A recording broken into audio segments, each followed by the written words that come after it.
Hello friends, welcome to नित्य exam pointer. नित्य exam pointer के यूट्यूब चैनल में आप सभी मित्रों का बहुत बहुत स्वागत है। कैसे हैं आप सब लोग? अच्छे होंगे, कुशल होंगे, स्वस्थ भी होंगे, मस्त भी होंगे, ऐसी आशा करते हैं। बिल्कुल आप मस्त रहें, मस्ती के साथ अध्ययन करें, स्वस्थ रहें। ईश्वर से ही कामना है आप बिल्कुल स्वस्थ रहें। स्वस्थ रहेंगे तभी अपने मंजिल को प्राप्त कर सकते हैं। आज जो आप सबको पढ़ना है वो पृथ्वी की आंतरिक शक्तियों के बारे में पढ़ना है। हमने जैसा कि कल बताया था आपको कि जो भूपटल पर परिवर्तनकारी शक्तियां हैं या भूपटल पर परिवर्तन लाने वाली शक्तियां हैं, पृथ्वी की दो शक्तियां हैं, एक आंतरिक और एक बाह्य। क्योंकि परिवर्तन तो प्रकृति का नियम है, आप जानते भी हैं। परिवर्तन प्रकृति का नियम है, ये भी आप जानते हैं। तो उसी के बारे में हमें अध्ययन करना है, जो पृथ्वी की आंतरिक शक्ति है उसी के बारे में। बाह्य शक्ति अगले दिन। तो आंतरिक शक्तियों को भी दो भागों में बांटा गया है। नंबर एक है आकस्मिक और दूसरा क्या है? पटल विरूपणी बल। तो हमें अध्ययन करना है अंतर्जात बल या आंतरिक बल जिसे कहते हैं, उसके अंतर्गत आता है आकस्मिक बल। तो आकस्मिक बल के अंतर्गत अध्ययन करना है इंडोजेनेटिक फोर्स जिसे अंतर्जात बल कहते हैं, और आकस्मिक सडन में अचानक होता है, आकस्मिक होता है। इंडोजेनेटिक अंतर्जात बल है ना, फोर्स माने बल, इंडोजेनिक माने अंतर्जात। तो इंडोजेनेटिक फोर्स के अंतर्गत हमें क्या पढ़ना है? आकस्मिक बल के अंतर्गत पढ़ना है। तो आकस्मिक बल के अंतर्गत कौन कौन से हैं? भूकंप और ज्वालामुखी, भूस्खलन भी है, तीन हैं, सम्मिलित हैं। तो इसके बारे में आपको अध्ययन करना है, ज्वालामुखी के बारे में भी, क्योंकि पृथ्वी की आंतरिक संरचना के बारे में जब पढ़ रहे थे तो उसमें भी टॉपिक आया था। तो हमने बताया था कि अगले क्लास में या अगले वीडियो में आप सब पढ़ेंगे इसके बारे में। तो आइए देखते हैं ज्वालामुखी है क्या, ज्वालामुखी किसे कहते हैं। ज्वालामुखी वह प्रक्रम है या वह प्रक्रिया है। ज्वालामुखी वोल्केनो जिसे इंग्लिश में कहा जाता है, वह प्रक्रिया है या वह प्रक्रम है जिसके द्वारा पृथ्वी के अंदर से तरल लावा, मतलब जो तरल अवस्था में पदार्थ है, वो पृथ्वी के बाहर आता है, जिसे हम क्या कहते हैं? ज्वालामुखी की प्रक्रिया, ज्वालामुखी क्रिया कहते हैं। उसी क्रिया द्वारा जो पृथ्वी के अंदर, जिसे हम जैसे हमने आपको बताया था कि एस्थेनोफेर जो है वो तरला अवस्था में है। जो हमारी सियाल है, क्रस्ट है, वो उसी पर तैर रही है, सीमा पर तैर रही है, क्योंकि वो उससे हल्की है। ये ध्यान दीजिएगा थोड़ा, हम इसलिए बार बार बता रहे हैं। तो आप देखिए, वोल्केनो ज्वालामुखी वह छिद्र अथवा दरार जिसका संबंध पृथ्वी के आंतरिक भाग से होता है। स्वाभाविक बात है, पृथ्वी के अंदर जो तरल अवस्था में है उसी से संबंधित होता है। वही जब धरातल को या क्रस्ट को तोड़कर बाहर आता है तो वही ज्वालामुखी क्रिया कहलाता है। ये भी आप जानते भी होंगे। जिसके माध्यम से तप्त गैस, तरल लावा, राख, जलवाष्प आदि भूपर्पटी पर निर्गमित होता है, मतलब भूपर्पटी पर प्रकट होता है या भूपर्पटी पर निकलता है। ये आप ध्यान रखिएगा। जैसा कि हमने बताया कि वह छिद्र अथवा दरार, क्योंकि जब विस्फोट होगा तो छिद्र तो होगा ही ना, कि धरातल को या भूपर्पटी जो है उसको तोड़कर तो बाहर निकलेगा। जो ये तप्त गैस और राख, जलवाष्प ये सभी हैं, तो वही छिद्र, वह छिद्र अथवा दरार जिसका संबंध पृथ्वी के आंतरिक भाग से होता है, जिसके माध्यम से तप्त गैस, तरल लावा, राख, जलवाष्प आदि तत्व या आदि पदार्थ क्या होते हैं? निकलते हैं, भूपर्पटी पर निकलते हैं। ये ध्यान रखिएगा आप, जिसे हम क्या कहते हैं? ज्वालामुखी। क्योंकि पृथ्वी के जो मतलब क्रस्ट है, क्रस्ट भूपर्पटी के नीचे वाला जो भाग है वो अर्धतरलावस्था में है। तो जब कोई भी भाग, जैसे आपको हमने बताया था विनाशात्मक प्लेट के बारे में, कल विनाशात्मक प्लेट के बारे में बताया था। जो नहीं देखे हैं, पुराने हो, बिल्कुल देख लेंगे वीडियो, वो सभी लोग देख लेंगे तभी समझ में आएगा। जब प्लेटें आमने सामने, एक दूसरे के आमने सामने जब खिसकती हैं, प्रवाहित होती हैं, तो जो क्या होता है? अधिक घनत्व वाला और कम घनत्व वाला, हमने जैसा कि कल बताया था, प्लेटें एक दूसरे के नीचे धंस जाती है ना, जिसे विनाशात्मक प्लेट कहते हैं। तो वही धंसने की प्रक्रिया द्वारा भी ज्वालामुखी की क्रिया उत्पन्न होती है, ये भी एक कारण है। और हमने रचनात्मक वाला भी बताया था, जब एक दूसरे के विपरीत दिशा में खिसकती हैं तभी भी, दोनों प्रक्रिया द्वारा, रचनात्मक और विनाशात्मक दोनों। तो ये ध्यान रखिएगा। अब ज्वालामुखी की घटना का अध्ययन करने वाला जो विज्ञान होता है उसे हम कहते हैं, सॉरी यहाँ गलत लिख उठा था, ज्वालामुखी विज्ञान, ज्वालामुखी वल्केनोलॉजी कहते हैं उसे, ये ध्यान रखिएगा। ज्वालामुखी का अध्ययन करने वाला जो विज्ञान होता है वो वल्केनोलॉजी कहलाता है, ज्वालामुखी विज्ञान कहलाता है। ये आप ध्यान रखिएगा, भूलिएगा नहीं। वल्केनोलॉजी जिसे हम कहते हैं जलवायु ज्वालामुखी विज्ञान, ये ध्यान रखिएगा।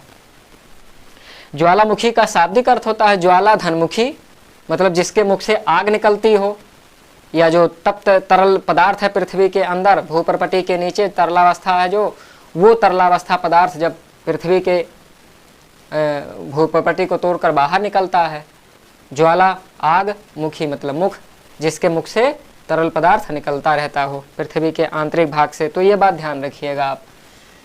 यह क्रिया दो रूपों में होती है। ज्वालामुखी की क्रिया कितने रूपों में होती है? दो रूपों में होती है। धरातल के नीचे जब यह जम जाती है, यह क्रिया ज्वालामुखी की क्रिया दो रूपों में होती है, ध्यान रखिएगा। धरातल के नीचे जब जम जाता है तब बैथोलिथ, सिल, डाइक, ये अभी आपको चित्र के द्वारा स्पष्ट कर देंगे, आप समझेंगे वहाँ। पहली क्रिया जो होती है वो धरातल के नीचे जम जाती है, जब भूपर्पटी को तोड़ नहीं पाती है। ज्वालामुखी जब नीचे से निकलने लगता है तो वह भूपर्पटी को जब नहीं तोड़ पाता तो उसके अंदर ही जम जाता है, उसके भूपर्पटी के नीचे अंदर ही जम जाता है। ये पहली प्रक्रिया है। इसलिए हमने कहा है कि यह क्रिया दो रूपों में होती है। पहला रूप है जो पृथ्वी के अंदर ही जम जाती है, तोड़कर बाहर नहीं निकल पाती, और एक प्रक्रिया जब तोड़कर बाहर निकल आता है, ध्यान रखिएगा। तो जब धरातल के नीचे जम जाता तो बैथोलिथ, सिलडाइक, लैकोलिथ ये सभी बन जाते हैं। और दूसरी प्रक्रिया जो है वो धरातल के ऊपर होती है। ये दूसरी क्रिया हमारी जो होती है वो धरातल के ऊपर होती है। ज्वालामुखी के गर्म जल स्रोत, धुआंरे, गेसर, ये सभी प्रक्रिया होती है दूसरी क्रिया में। हमने आपको बताया कि ज्वालामुखी क्रिया दो रूपों में होती है। एक होती है किसमें, जो पृथ्वी के अंदर ही, भूपर्पटी को तोड़कर नहीं जब निकल पाती तो वह अंदर ही जम जाती है, अंदर से दबाव के द्वारा, प्रेशर के द्वारा बाहर निकलने का प्रयास किया, लेकिन कठोर होने के कारण भूपर्पटी जहाँ कठोर होता है वहाँ नहीं निकल पाता तोड़कर, तो अंदर ही इधर उधर जहाँ जगह पाएगा आंतरिक भाग में इधर उधर फैलकर जम जाएगा।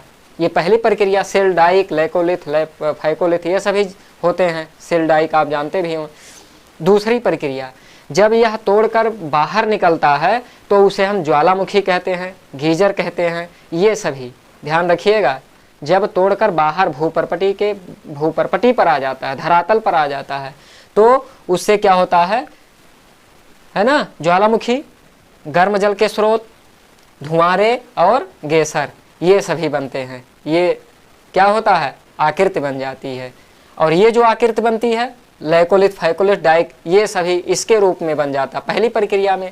और दूसरी प्रक्रिया में जो आकृति बनती है वो ज्वालामुखी, गर्म जल के स्रोत, धुआंरे और गेसर की आकृति बन जाती है। कालडेरा भी आप पढ़े होंगे, वो भी एक आकृति बन जाती है ज्वालामुखी विस्फोट के द्वारा। आगे देखिए, ज्वालामुखी से निःसृत पदार्थ, मतलब जो जब ज्वालामुखी की क्रिया होती है या ज्वालामुखी का विस्फोट होता है तब उस समय कौन कौन से पदार्थ निकलते हैं ये भी ध्यान रखना है। यहीं से प्रश्न बनता है, बढ़िया अच्छे प्रश्न जो बन जाते हैं यहीं से बनते हैं, या तो फिर बन जाते हैं क्या, ज्वालामुखी के प्रकार से संबंधित जो जितने भी हैं इससे बनता है। तो आप ध्यान रखिएगा, ज्वालामुखी से निःसृत पदार्थ गैस, जलवाष्प, विखंडित पदार्थ, लावा, गैस, जलवाष्प है ना, गैस, जलवाष्प, विखंडित पदार्थ एवं लावा, तीन मुख्य पदार्थ निकलते हैं। तीन मुख्य पदार्थ, गैस, जलवाष्प, विखंडित पदार्थ और लावा। ये ध्यान रखिएगा, लावा और मैग्मा दोनों में कंफ्यूज होता है भाई, ये ध्यान रखिएगा। लावा क्या है, मैग्मा क्या है, इसमें भी कन्फ्यूजन होता है। प्रतियोगी परीक्षा में जब आता तो इसमें लोग फंस जाते हैं। कैसे फंस जाते हैं देखिएगा। जो पृथ्वी के अंदर मतलब जो तरल अवस्था पदार्थ है उसे हम मैग्मा कहते हैं, लेकिन जब वही बाहर निकल आता है, पृथ्वी के धरातल पर आ जाता है तो उसे हम लावा कहते हैं। ये ध्यान रखिएगा। फिर से सुन लीजिए, जब तरल पदार्थ जो पृथ्वी के अंदर तरल पदार्थ है उसे हम मैग्मा कहते हैं, लेकिन जब वही किसी क्रिया द्वारा पृथ्वी के धरातल पर आ जाता है, भूपृष्ठ पर आ जाता है, विस्फोट की प्रक्रिया द्वारा या किसी भी क्रिया द्वारा, तो उस पदार्थ को हम क्या कहते हैं, लावा कहते हैं। अंदर जो तरल अवस्था में पदार्थ है उसे मैग्मा, और जो वही जब धरातल तोड़कर बाहर आ जाता है तो वही पदार्थ लावा कहलाता है। ये ध्यान रखिएगा। आगे देखिए, ज्वालामुखी से निकलित पदार्थ, निःसरित पदार्थ आप जान गए, गैस जलवाष्प, विखंडित पदार्थ, लावा, ये हैं। अब देखिए गैस जलवाष्प जो है उसके बारे में, सबसे अधिक गैस और जलवाष्प ही होता है। ये भी ध्यान रखिएगा। अभी पूछा गया प्रश्न है कि ज्वालामुखी विस्फोट के समय सबसे अधिक कौन सा पदार्थ निकलता है, तो 60 से लगभग 80% तक गैस जलवाष्प ही होता है। 60 से 80%, ये ध्यान रखिएगा। 60 से 80%, कहीं कहीं 60 से 90% लिखा है। सर्वाधिक मात्रा में क्या होता है, गैस जलवाष्प होता है। जलवाष्प जो होता है वो 60 से 90% होता है। उद्भेदन के समय सर्वप्रथम यही निकलता है बाहर।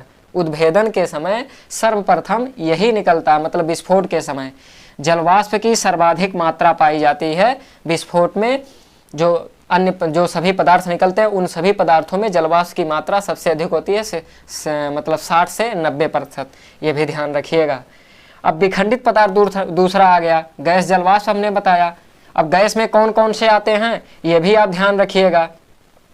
जलवाष्प तो हो गया, गैसों में carbon dioxide, nitrogen, helium, hydrogen, है ना, कार्बन मोनोऑक्साइड, ये सभी गैसें निकलती हैं, ध्यान रखिएगा। अब विखंडित पदार्थ में अब जो होते हैं धूल एवं राख से बनी चट्टानी टुकड़े, मतलब धूल और राख के जो छोटे छोटे टुकड़े होते हैं उन टुकड़ों को क्या कहा जाता है, टफ कहा जाता है। उन छोटे टुकड़ों को टफ मतलब कठिन, जैसे पेपर आता है आप कहते हैं बड़ा टफ पेपर था, कठिन पेपर था, तो थोड़ा चट्टानी सख्त मतलब कठोर टुकड़े होते हैं चट्टान के। अभी आगे आपको हम बताते हैं। अब देखिए आगे, चट्टानी टुकड़े जिन्हें टफ कहा जाता है, बहुत ही इंपॉर्टेंट है, टफ पूछा गया प्रश्न है। और मटर के वही टुकड़े, उसी में कुछ टुकड़े ऐसे होते हैं जो मटर के दाने के समान होते हैं। मटर के दाने के समान जो होते हैं उसे हम लैपली कहते हैं। ये ध्यान रखिएगा, लैपली। एक लैपली हमने बताया, एक टफ बताया। अब आगे बम भी आएगा आगे आपका बम भी आएगा। कुछ इंच से कई फीट तक, जो और थोड़ा उससे मटर के दाने से और थोड़ा जो बड़े टुकड़े होते हैं उन टुकड़ों को हम क्या कहते हैं, बम कहते हैं बम नहीं बाम्ब है, कहीं कहीं बाम्ब लिखा है ना, कहीं कहीं बाम्ब लिखा है, कहीं कहीं बम लिखा है। अब इससे जो बड़ा होता है कोणाकृति, मतलब आप देखेंगे जब उस टुकड़े को उठाकर तो कोण जैसे लगता है कि कोण के आकृति के होते हैं। अपेक्षाकृत बड़े टुकड़े होते हैं। किससे अपेक्षाकृत, जो बम टुकड़ा होता है उससे थोड़ा बड़े होते हैं, लेकिन कोणाकृति क्या होता है उसे हम क्या कहते हैं, ब्रेसिया। अब यहाँ आपको हमने कितना नाम बताया, 4 नाम बताया। एक हमने टफ बताया, 2 छोटे छोटे टुकड़े होते हैं, मटर के दाने से भी छोटे होते हैं। फिर मटर के दाने के समान जो होते हैं उसे हमने क्या बताया, लैपली बताया। फिर उससे थोड़ा सा जो बड़ा होता है, चाहे इंच में चाहे फिट में आप देखिए उसकी दृष्टि से, तो इसे हम बाम्ब कहते हैं।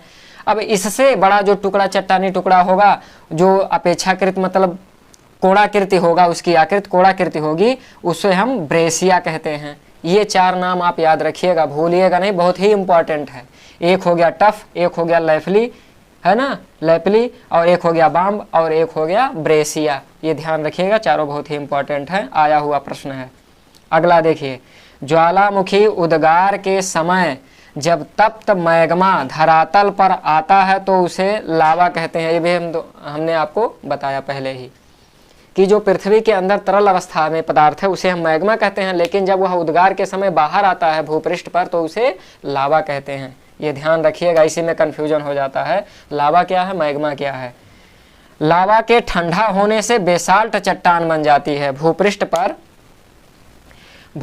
पर जब वही ये सब टुकड़े जो हम बताए हैं, टफ है, लेफली है, ब्रेसिया है, बाम्ब है, ये सभी टुकड़े क्या होते हैं, जब ये जो उद्गार के समय पदार्थ क्या होता है, तरल अवस्था में रहता है ना, तो तरल मतलब जैसे दूध या पानी आप कहीं भी डालो वह खिसक करके, है ना, गाढ़ा पदार्थ होता है, वो लुढ़क करके ये सब यहाँ सब से क्या होता है, ये सब नीचे आता रहता है। कहाँ?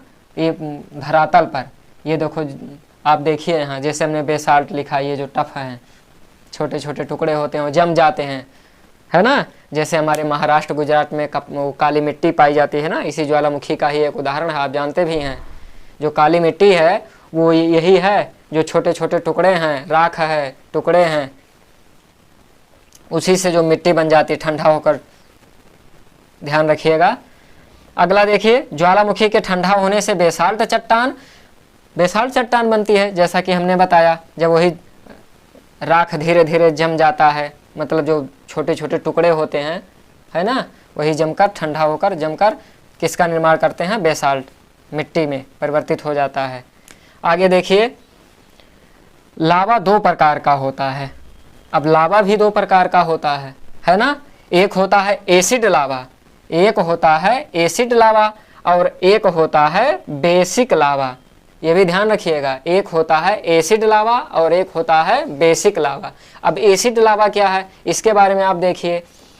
एसिड लावा जो होता है वो गाढ़ा चिपचिपा, जिसमें सिलिका की मात्रा सर्वाधिक होती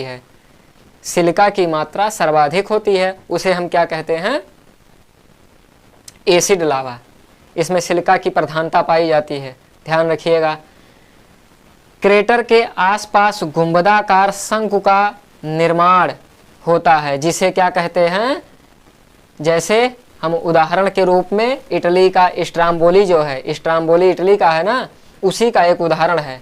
जो क्रेटर के आसपास, अभी आपको हम बताएंगे आगे क्रेटर क्या है। ये जो क्रेटर देख रहे हैं, जब ये जो निकास नली है, निकास नली के मेन जो मुख होता है, छिद्र के ऊपर वाला गड्ढा वाला भाग, उसे हम क्या कहते हैं, क्रेटर कहते हैं।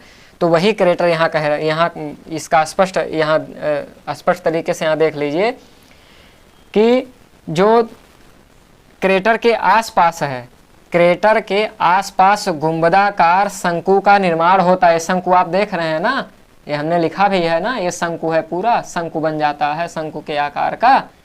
तो वही शंकु का निर्माण हो जाता है। जैसे उदाहरण के लिए ये ज्वालामुखी शंकु का ये उदाहरण है। स्ट्राम्बोली जो है वो इटली का स्ट्राम्बोली, और पाई डी डोम ये फ्रांस में है। पाई डी डोम और स्ट्राम्बोली ये ज्वालामुखी शंकु के उदाहरण हैं। बेसिक लावा आप देखिए, बेसिक लावा में पतला, हल्का पतला, शीघ्रता से फैलने वाला, कम सिलिका युक्त, यह चपटा और सील्ड शंकु जैसा है ना। जैसे मोनोलोवा शंकु जो हवाई द्वीप में है, वो इसी का उदाहरण है। किसका? बेसिक लावा का। और किसका उदाहरण आप पढ़े हैं? एसिड लावा का उदाहरण कौन है? स्ट्राम्बोली, इटली का स्ट्राम्बोली एसिड लावा का उदाहरण है, जिसे हम गुंबदाकार या शंकु के आकार का क्या कह सकते हैं, ज्वालामुखी। पाई डी डोम है फ्रांस का, है ना। ये किसका उदाहरण है? ये उसी का ही उदाहरण है, सिलिका का उदाहरण है। सिलिका लावा, एसिड लावा की, जिसमें सिलिका की प्रधानता पाई जाती है, एसिड लावा। अब बेसिक लावा का जो उदाहरण है वो मोनोलोवा शंकु है। मोनोलोवा शंकु जो किसका, कहाँ का है? हवाई द्वीप का, अमेरिका के पश्चिम साइड का भाग है, एक द्वीप है अमेरिका का। पतला, शीघ्रता से फैलने वाला, ये पतला होता जो शीघ्रता से फैल जाता है, ये भी ध्यान रखिएगा। जबकि जो लावा वो एसिड लावा है, एसिड लावा वो गाढ़ा होता है, ये उसकी अपेक्षा पतला होता है, ये ध्यान रखिएगा। इसका उदाहरण मोनोलोवा शंकु, कहाँ का? हवाई द्वीप का, ध्यान रखिएगा। इसमें ये सिलिका युक्त नहीं होता, वो सिलिका युक्त होता, उसमें सिलिका की प्रधानता एसिड लावा में, और इसमें बेसिक लावा में एसिड युक्त नहीं होता। सिलिका मतलब सिलिका की प्रधानता नहीं पाई जाती है। आगे देखिए, ज्वालामुखी के अंग। अब ज्वालामुखी के अंग कौन कौन से होंगे, जैसा कि हमने बताया था ज्वालामुखी के अंग जो हैं वो ज्वालामुखी शंकु छिद्र के चारों तरफ जमा होने से निर्मित होती है। चारों ओर से जब जमा पदार्थ होते हैं वही क्या कहलाते हैं, ज्वालामुखी के अंग कहलाते हैं। जैसे गीजर हो गया और ज्वालामुखी शंकु हो गया, है ना, ये सभी क्या हैं, ये सभी ज्वालामुखी के अंग हैं। ज्वालामुखी शंकु छिद्र के चारों ओर, ज्वालामुखी शंकु हो गया, ज्वालामुखी पर्वत हो गया, है ना, ये सभी क्या हैं, ज्वालामुखी के अंग हैं।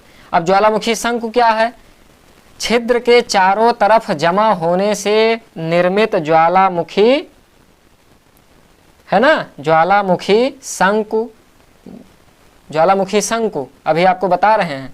ज्वालामुखी शंकु छिद्र के चारों तरफ जमा होने से निर्मित होती है।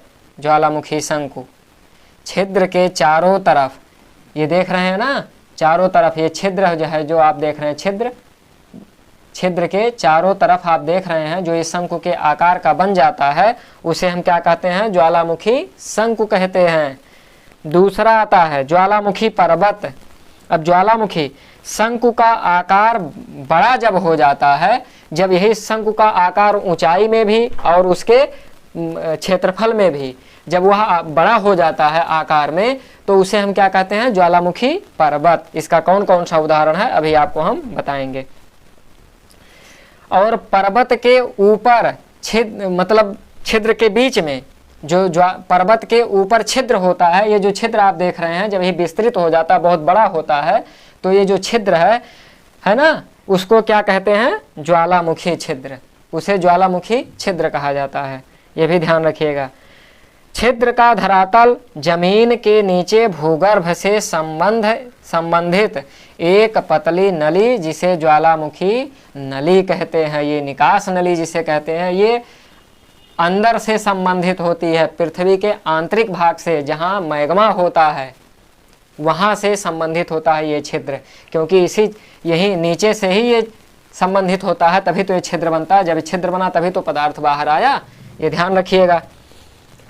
छिद्र का विस्तृत होना ज्वालामुखी का मुख कहलाता है। जब यही विस्तृत हो जाता है मुख, छिद्र जब पतला होता है, थोड़ा सा पतला होता है, तो वही छिद्र होता है जिसके मुख से निकलते हैं मुख से ज्वालामुखी पदार्थ निकलते हैं। और जब यही छिद्र आकार में बड़ा हो जाता है तो उसे हम क्या कहते हैं, मुख कहते हैं, ज्वालामुखी का मुख कहते हैं। थोड़ा सा जब बड़ा होता है और उससे भी और विस्तृत होता है तो उसे हम काल्डेरा कहते हैं, जो ऐसे घोंसले जैसा आकार का बन जाता है ना, घोंसले जैसे आकार का बन जाता है तो उसे हम काल्डेरा कहते हैं। वो भी जब ज्वालामुखी की आकृति के बारे में पढ़ाएंगे तब उसमें आप जानेंगे। आगे देखिए, yellow stone geyser. Yellow stone जो अमेरिका का येलो स्टोन है वो गीजर का ही उदाहरण है। बड़ा ज्वालामुखी, सबसे बड़ा ज्वालामुखी मोनोलोवा ज्वालामुखी जो हवाई द्वीप का है, हवाई द्वीप का मोनोलोवा ज्वालामुखी सबसे बड़ा ज्वालामुखी है, ये भी ध्यान रखिएगा। क्रेटर झील, लोनार का मतलब महाराष्ट्र का जो लोनार झील है, टिटिकाका दक्षिण अमेरिका का, विक्टोरिया अफ्रीका का, ये सभी जो झील हैं क्रेटर झील के उदाहरण हैं। आप ध्यान रखिएगा। लोनार झील वैसे तो ये कहा जाता है ज्वालामुखी, लेकिन विवर्तनिकी सिद्धांतों से स्पष्ट हो गया कि ये जो लोनार झील है वो उल्का पिंड के टकराने से हुआ है ना, झील बन गया। ये भी विद्वानों में भी मतभेद है। लैपोलिथ पर्वत, हेनरी पर्वत, लैपोलिथ अगर पर्वत देखा जाए, जैसे यहाँ लैकोलिथ फैकोलिथ आप देख रहे हैं, है ना, ये लैकोलिथ है, ये फैकोलिथ है, ये है लैकोलिथ है, लैपोलिथ है ना, लैकोलिथ, लैपोलिथ, फैकोलिथ, ये सभी जो पृथ्वी के अंदर जब वो पदार्थ निकास नली द्वारा नहीं निकल पाते, अंदर ही जम जाते हैं, तो वही लैकोलिथ, लैपोलिथ और डाइक सिल इस के रूप में जमा हो जाती हैं, कठोर हो जाती हैं जमकर, ठीक है ना। हेनरी पर्वत उसका उदाहरण है। अगर लैपोलिथ पर्वत पूछा जाए तो हेनरी पर्वत उसका उदाहरण हो जाएगा। धुआंरे का उदाहरण पूछा जाए तो ईरान का कोहे सुल्तान है, धुआंरे का उदाहरण है ना। कोहे सुल्तान धुआंरा जो है वो धुआंरे का ही उदाहरण है। अलास्का का 10 सहस्त्र धूम्र घाटी जो है वो किसका उदाहरण है? धुआंरे का ही। आसो काल्डेरा जापान का, लेक टोवा सुमात्रा का और क्रेटर लेक अमेरिका का, ये सभी किसके उदाहरण हैं? काल्डेरा के उदाहरण हैं। ये ध्यान रखिएगा। आइए आप समझिए, यहाँ देखिए ध्यान से।